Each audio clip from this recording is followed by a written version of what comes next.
Hi, everyone, and welcome to our third episode of The Skinny Truth. I am Dr. Josh Roller, and I am here with Laura Flusche, one of my amazing patients, friends, and colleague. And today we're going to talk about obesity and how it impacts everyday life. And this is one of those things that you can't get away from. Obesity impacts you all of the time. And so we have lots of different everyday examples, things that I hear. And then Laura's, going to talk about her experiences and what she went through.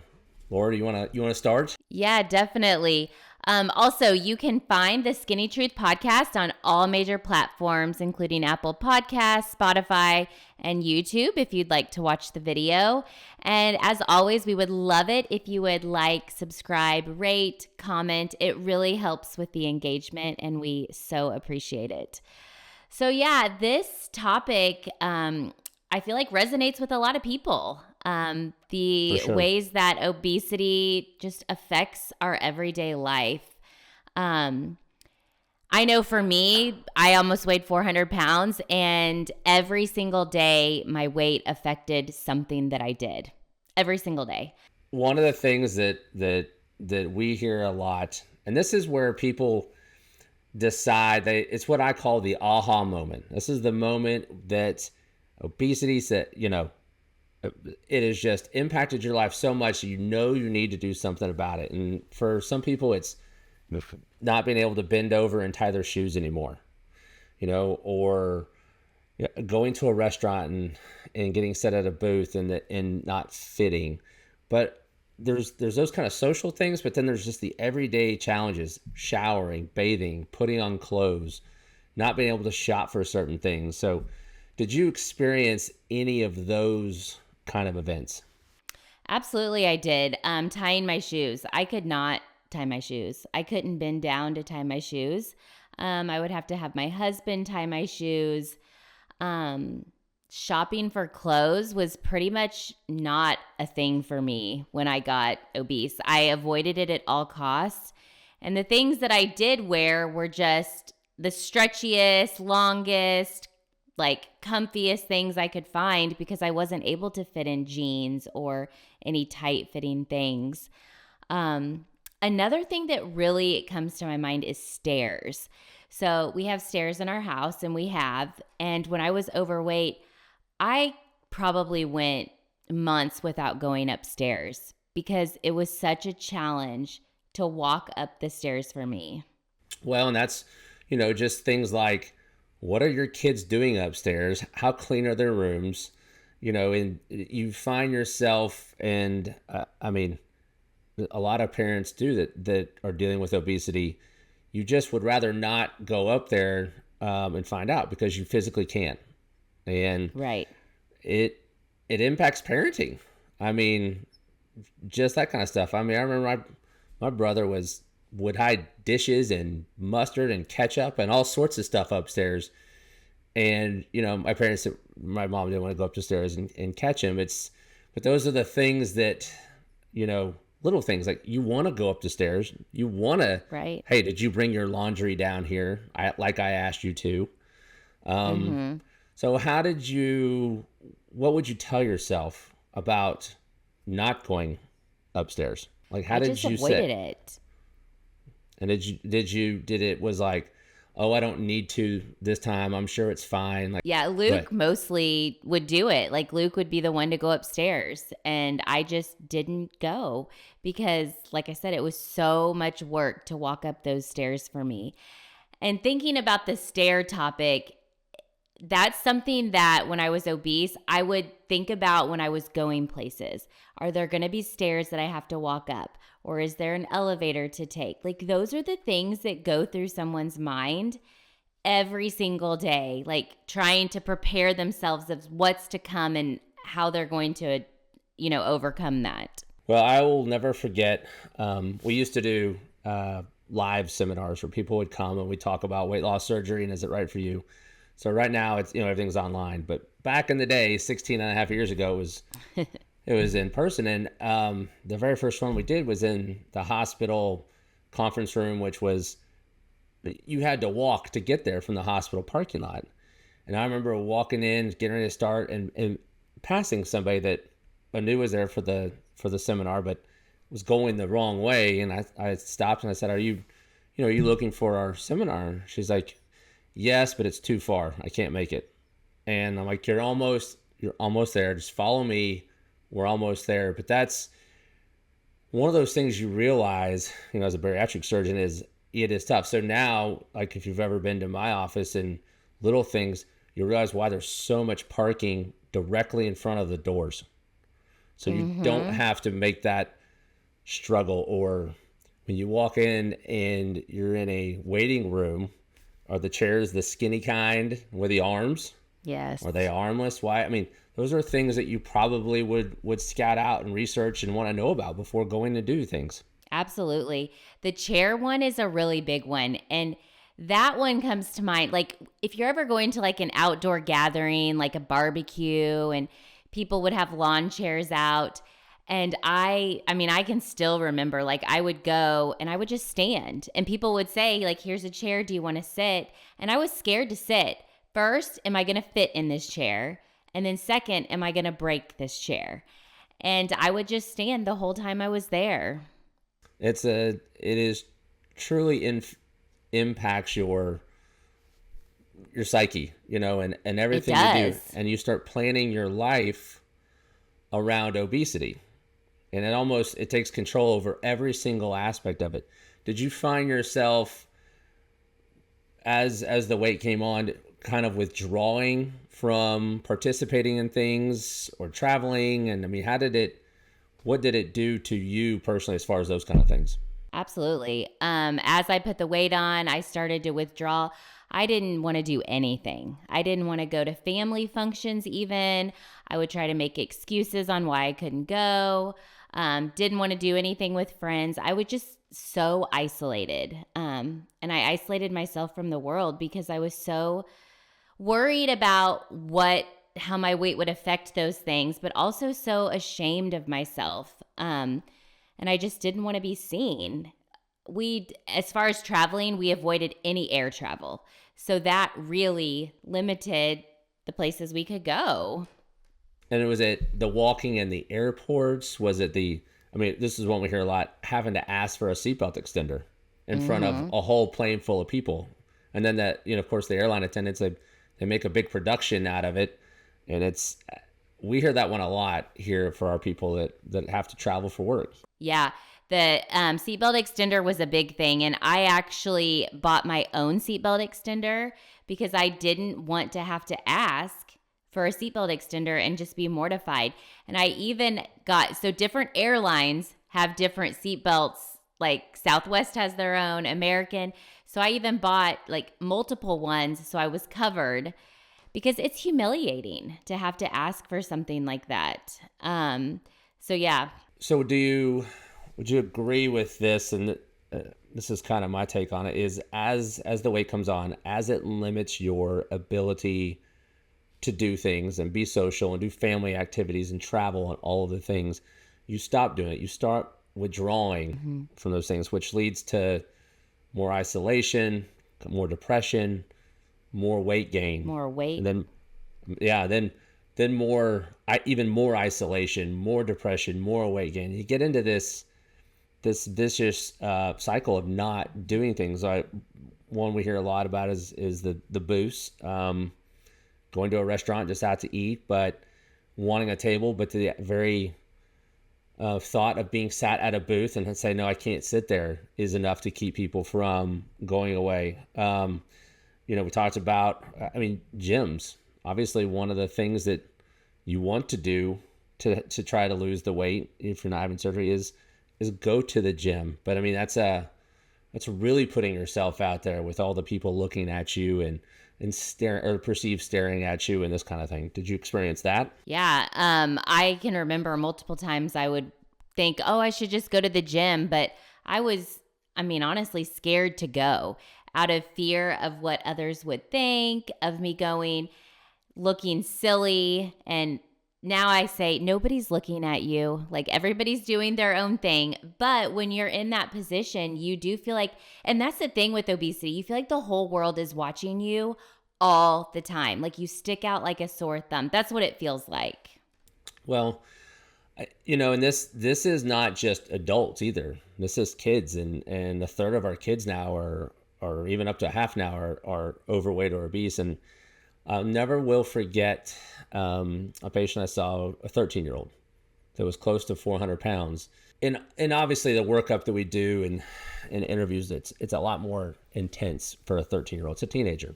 But that was the first time I realized just how much obesity impacts everybody, no matter what your age. And I remember asking her, I was like, well, tell me what your life is like after school. Do you go to the gym and work out? And she just started bawling.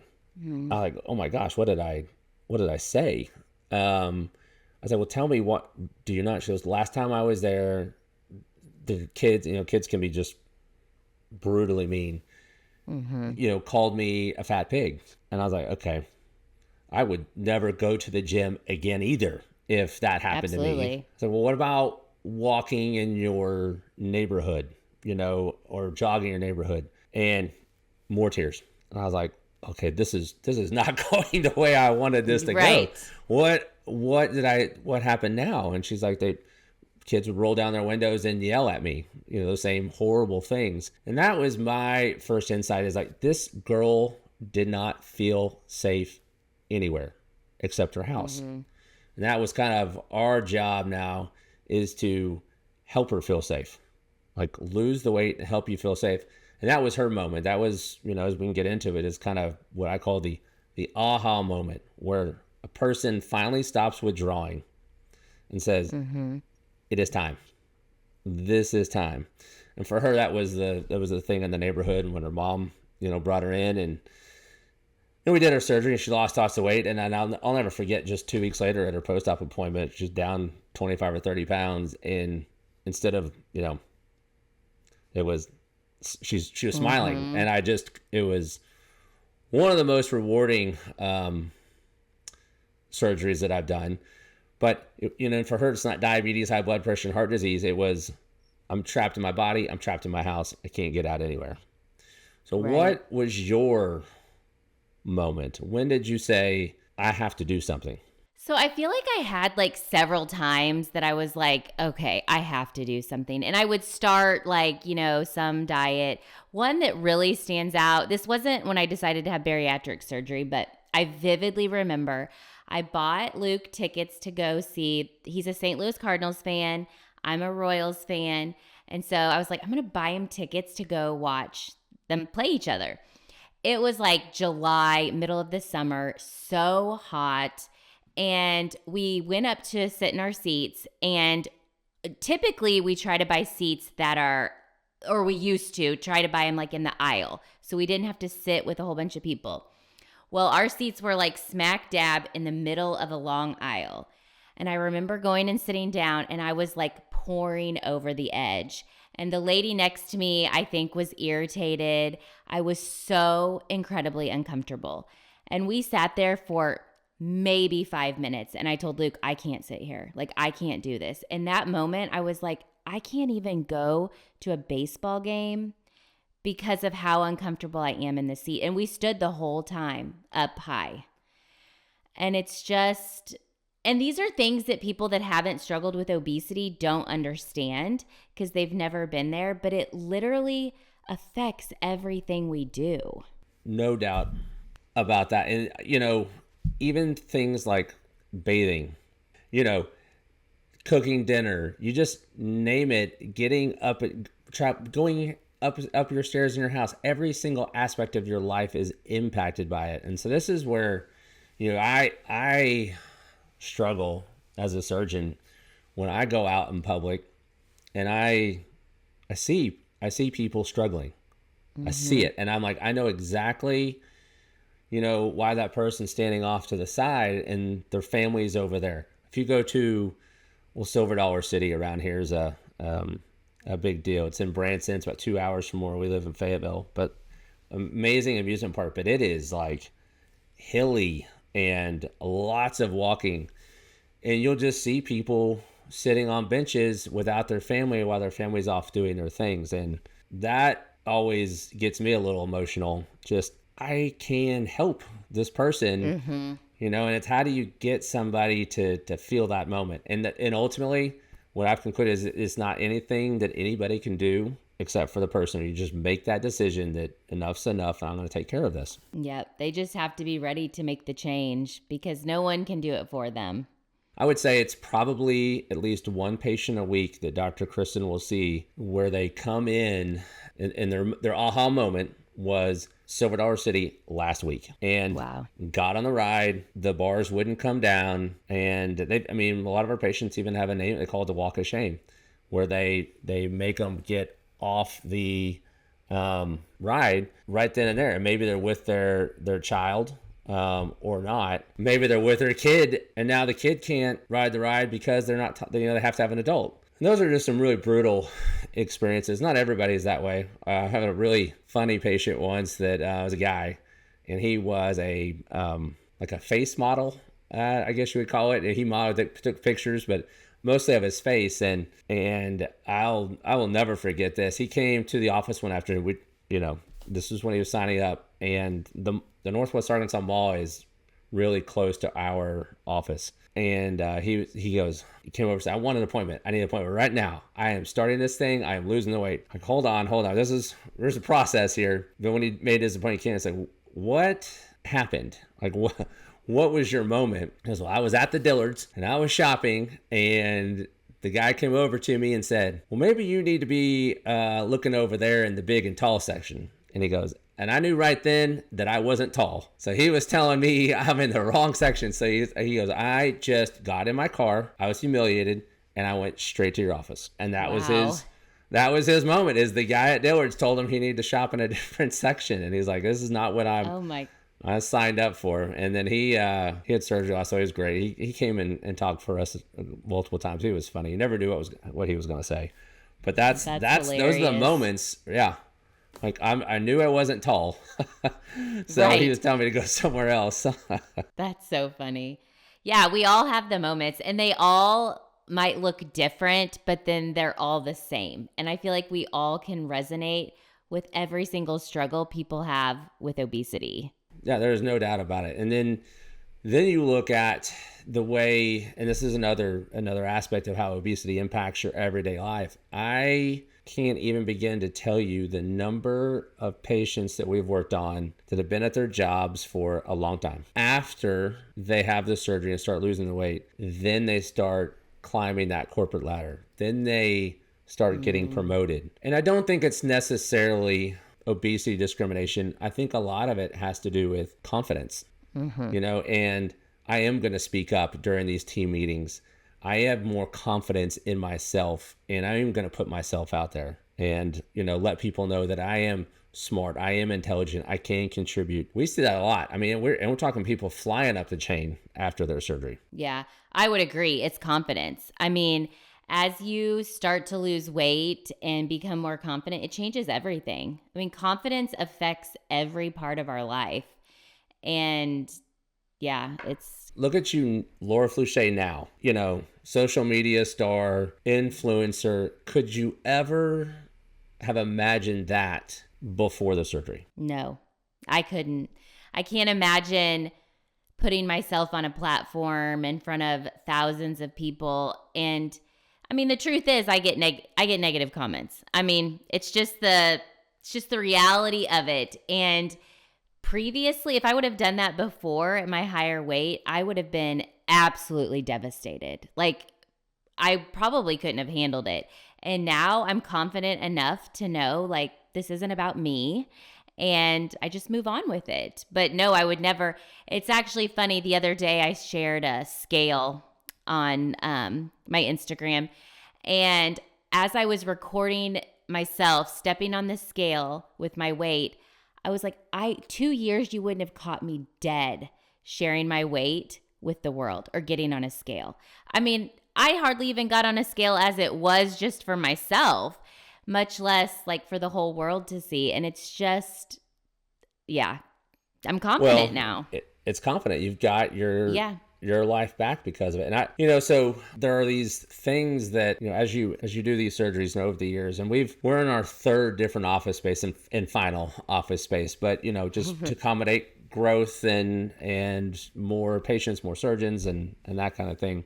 But as you learn about obesity and what people are dealing with, it changed like the design of our offices. And one of the things that we do that I think is very different is our scales are all behind closed doors. You will not weigh in our office out in the hallway. And just think about how many doctors' offices weigh you in the hallway. Nobody, I mean, you're scared enough to be weighed. But now I'm going to go into the doctor's office because I need help and you're going to put me on a scale in a hallway? Yeah, with people walking by and...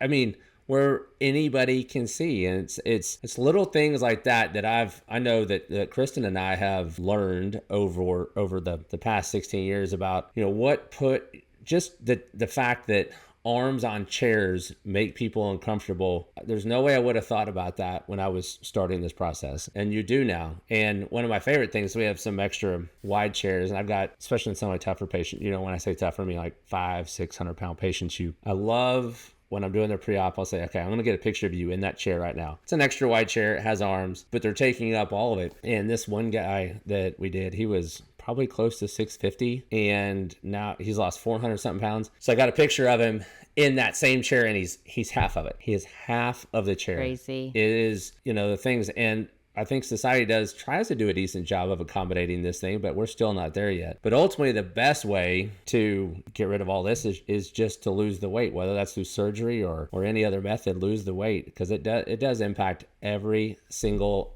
aspect of your life. Let me ask you this: would you say that you are or feel like that you're a better parent now than you were before? Absolutely. Before, when I was heavier, I mean, it kind of goes back to talking about isolating yourself. I didn't want to go to my kids' events. I didn't want to go to school, to the parties, because I didn't want people to see me. I was like a sideline parent. I didn't want to be involved with anything. I just wanted to shelter myself. And now I love going to do those things. I love going to their schools to see them, going to their sporting events. And speaking of sporting events, Luke, my husband, who's had bariatric surgery, so before he didn't want to coach because he couldn't keep up with the kids. And now he's coaching. And he said one of his already like non-scale victories is being able to run up and down the court with the kids and do it like it's no thing. Yeah, that we see a lot of. First of all, just going to games, but then coaching your kids and being involved, or just when practice is over, coming back to the driveway and being able to play one-on-one, or throw the baseball and, okay, you missed the ball, now you got to go run 20 yards and go bend down, pick it up, and then come back and keep throwing it. And you've got 3 boys, right? Yep, so they're probably all about all sports with the ball right now, basketball and baseball and all the things. Absolutely. All the sports here all the time. And I mean, even when you say like throwing the ball and having to go get it, I relate to that so much, because if I was ever outside with them and they would throw it, I would make them go get the ball because I physically couldn't go get it. It's just all those seemingly little things add up to really big things and overtake your entire world as being obese. So then you're now able to participate in things with your kids, probably more likely to go to parent-teacher conferences, take them on trips and have those family experiences. I mean, have y'all been to a baseball game since the weight loss surgery? We have, and I took up almost half the seat, and I'm like, this is unreal. It's just so freeing. And that's the word that I typically do describe. I finally feel free, not waking up every day and thinking about how I'm going to be limited. I can do anything and everything, and the sky is the limit. And yeah, it's now, what do I want to do? What can I do? Not what am I going to avoid? What can I not do? And that's the world's free now. And I would say things that I just noticed off your Instagram page is going for walks with your family. With the way that our society is going and the health right now in society, our kids are not as healthy as they were 10 years ago. And one of the things that needs to happen is parents need to get them more engaged in healthy lifestyles, and that is activity. And so when I see you walking with your children, that's where I'm thinking, okay, she's doing it. She is being the role model and parent that we all need to be. Right. Yeah. Yeah. Family walks. That takes me to when I was overweight. I like seriously can like remember it like it was yesterday. We went on a family walk. It was summer. I barely made it to the end of the block. And I was like, I have to turn around. I was in so much pain. But yeah, family walks have become just one of our favorite things. And if I've learned anything from this journey too, it's that I want to change the trajectory for my kids too. Like I want to show them like what it looks like to live a healthy lifestyle and to hopefully never have the same struggles that I have, because now 2 of their parents have had bariatric surgery, or both of their parents. They don't have more than 2. Yeah. And making good food choices, exercising, Right. going to athletic events and participating in every single aspect of their life, as opposed to, no, we're not going to do that. And that's what we see is like, my kid wanted to play basketball this season, but I knew I couldn't make the games. And so we didn't play basketball season. Or the driving was too much. And I think once you identify that that's happening, and that does tend to be a lot of our patients, again, back to the aha moment, the moment you decide, I've got to get my life back. And so hopefully, we've covered a lot of things, and there's a lot more out there of how obesity impact. People stop going to the doctors because they don't want to. And obesity is already a very dangerous disease that causes many, many other dangerous diseases: diabetes, high blood pressure, sleep apnea, cancer. And now that's the person that probably needs to go to the doctor more, not less. But just the way society is,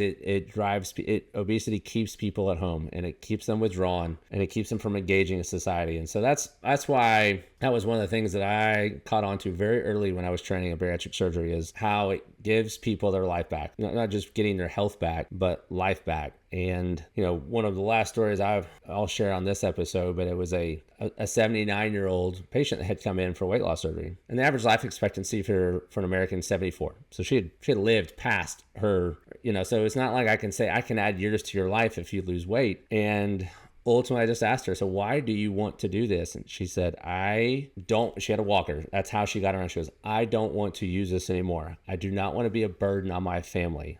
I want to live life. And that's when it dawned on me, is this is not just a quantity of life thing. This is a quality of life thing. And I think you probably have seen that in spades at this point. I always say not only did bariatric surgery save my life, but it's given me life. And I think, you can't ask for more. What is life if you can't fully live it and enjoy it? Yeah, no, and that's when you feel trapped. That's when you feel cornered, and that's when that vicious cycle starts. And that is ultimately that's what I love doing. Helping people lose weight and get their life back. And it's a really rewarding and an amazing job. And just, watching people like you, become famous and take me along the ride with you. Take you on the ride. That's right. So, I think that about covers everything. If you learned anything from this episode, there's not one thing that obesity does not affect. It affects every single aspect of your lives. So I'd like to thank you again for doing this episode with us, Laura. It's been fun. We have many more episodes to go. We're going to try to release one a week. We've got lots of great suggestions from everybody, and so we'll get through them. So as you please keep commenting and liking and sharing and reviewing, and let us know what else you want to hear about, because we are compiling these lists and we want to touch on everything. All right, guys, thank you so much for listening. We are super excited about what's to come and the episodes and topics we'll talk about. You can find our show wherever is most convenient for you: Apple Podcasts, Spotify, or you can watch us on YouTube. And we would love it if you would rate, review, subscribe, like, comment, and we really appreciate it. We will see you next week for episode 4.